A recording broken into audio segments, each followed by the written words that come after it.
नमस्कार। प्रभा साक्षी news network और आप सभी का स्वागत है। मुंबई हमले के शहीदों को आज पूरा देश भावुक होकर श्रद्धांजलि दे रहा है। साथ ही इस बात का प्रण भी ले रहा है कि आतंकवाद को कतई बर्दाश्त नहीं करने की नीति पर हम चलते रहेंगे। इसके साथ ही देश को इस बात का दुख भी है कि अब तक मुंबई हमले के दोषियों को न्याय के कटघरे में नहीं लाया गया है। पाकिस्तान में आज भी जिस तरह मुंबई हमले के साजिशकर्ता छुट्टे घूम रहे हैं, वह संयुक्त राष्ट्र जैसी वैश्विक संस्था की कार्यशैली पर भी सवाल है। पाकिस्तान में बैठे आतंकवादियों को वैश्विक आतंकवादी घोषित करने से रोक दिया जाता है और संयुक्त राष्ट्र सिर्फ देखता रहता है। आतंकवाद की प्रायोजक पाकिस्तान सरकार को अंतर्राष्ट्रीय संस्थाएं वित्तीय मदद दे देती हैं और संयुक्त राष्ट्र सिर्फ देखता रहता है। जो देश खुद को दुनिया की बड़ी ताकत मानते हैं, वह भी आतंकवाद के प्रति दोहरा रवैया रखते हैं। उनसे बातें कितनी भी बड़ी बड़ी करवा लो, लेकिन पाकिस्तान पर नकेल कसने के वक्त वह पीछे हट जाते हैं। लेकिन भारत अब समझ चुका है, संभल चुका है, अपने पैरों पर खड़ा हो चुका है, ताकतवर हो चुका है और पूरी दुनिया को संदेश दे चुका है कि कोई छेड़ेगा तो छोड़ेंगे नहीं। मुंबई हमले के वक्त भी देश में गुस्सा था, लेकिन तत्कालीन सरकार ने क्या किया? वह सिर्फ विश्व को पाकिस्तान के गुनाहों का सबूत देने तक ही सीमित रही थी। यदि इच्छा शक्ति होती तो तभी पाकिस्तान को सबक सिखाया जा सकता था। 2014 के बाद देश में जो बदलाव आया, यह उसी का परिणाम था कि उरी और पुलवामा हमले का बदला भारत ने बड़ी मजबूती के साथ लिया था। भारत के दुश्मनों को अब यह साफ तौर पर समझ आ चुका है कि यह नया भारत है, जहां हमले के बाद शांति की अपील नहीं की जाती, बल्कि डबल ताकत से दुश्मन को ठोक दिया जाता है। हम आपको याद दिला दें कि 10 पाकिस्तानी आतंकवादी 26 नवंबर 2008 को समुद्री मार्ग से मुंबई पहुंचे थे और उनके हमले में 18 सुरक्षा कर्मियों समेत 166 लोग मारे गए थे तथा कई अन्य घायल हो गए थे। इसके अलावा करोड़ों रुपए की संपत्ति को भी नुकसान पहुंचा था। यह हमला 26 नवंबर को शुरू हुआ था और 29 नवंबर तक चला था। इस दौरान Chhatrapati Shivaji Maharaj Terminus, Oberoi Trident, Taj Mahal Palace and Tower, Leopold Cafe, Cama अस्पताल, नरीमन सामुदायिक केंद्र जैसे स्थानों को निशाना बनाया गया था। अजमल कसाब एकमात्र आतंकवादी था जिसे जिंदा पकड़ा गया था। उसे 4 साल बाद 21 नवंबर 2012 को फांसी दे दी गई थी। मुंबई हमलों के दौरान आतंकियों और पाकिस्तान में बैठे उनके आकाओं के बीच हो रही बातचीत का जो टेप सामने आया था, उससे दुनिया को पता चल गया था कि हमलावरों को पाकिस्तान से सारे निर्देश दिए जा रहे थे।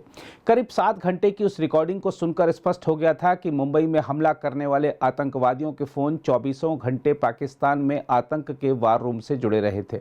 आतंक के वार रूम में बैठे आकाओं के पास नरीमन हाउस, ताज और ट्राइडेंट का पूरा खाका मौजूद था और इसी बिना पर पाकिस्तान में बैठे आतंक के आका मुंबई में मोर्चा लिए हर आतंकवादी को ये तक बता रहे थे कि उन्हें कब छुपना है और कब सामने आना है, कब ग्रेनेड फेंकने हैं, कब गोलियां चलानी है और कब आग लगानी है।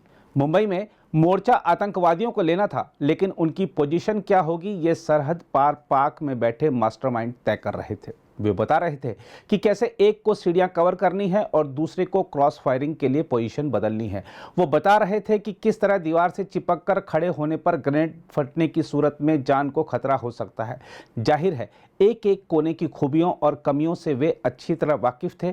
इसके अलावा ऐसी कमांड सिर्फ वही लोग दे सकते हैं जो या तो खुद आर्मी की ट्रेनिंग ले चुके हैं और ऐसी सैनिक कार्रवाइयों का जिन्हें अच्छा खासा अनुभव हो। दुनिया में आतंकवादी हमले का यह पहला ऐसा मामला था जिसमें आतंकवादियों को एक दूसरे मुल्क में बैठे उनके आका लाइव कमांड दे रहे थे। कमांड पाकिस्तान से मिल रहा था और ऑपरेशन मुंबई में चल रहा था।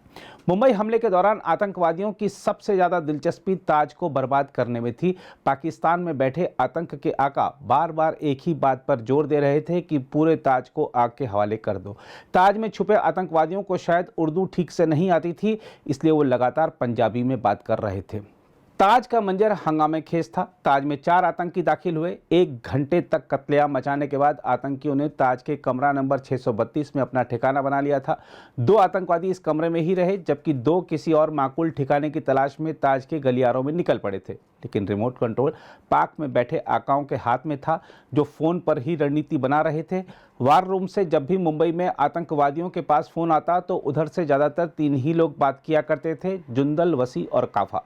मुंबई में मोर्चा लिए आतंकवादी हर बार बातचीत के दौरान भी सिर्फ इन्हीं के नाम ले रहे थे। हाँ, बीच में 2-4 बार एक बुजुर्ग का भी जिक्र आता है और जिस तरह से इस बुजुर्ग का जिक्र आता है या जिस तरीके से वो ज़्यादातर खामोश रहता है, उससे ऐसा लगता है कि वार रूम में बैठे आतंक के आकाओं में उसका कद सबसे बड़ा था। इस पूरी बातचीत की एक और अहम बात यह थी कि फ़ोन हर बार वार रूम से ही किया जाता था। मुंबई आए आतंकवादियों ने अपनी तरफ से एक भी कॉल उन्हें नहीं किया था। शायद ये भी उनकी साजिश का एक हिस्सा था। बहरहाल, मुंबई हमले की बरसी हमें बार बार यही याद दिलाती है कि आतंकवाद को कतई बर्दाश्त नहीं करने की नीति पर हमें अडिग रहना है, क्योंकि आतंकवाद ही मानवता का सबसे बड़ा दुश्मन है। अगर आप भी लेना चाहते हैं देश दुनिया की तमाम जानकारी तो आज ही सब्सक्राइब करें हमारे चैनल को। साथ ही नीचे दिए बेल आइकन को जरूर दबाएं ताकि हर अपडेट आप तक पहुंच सके।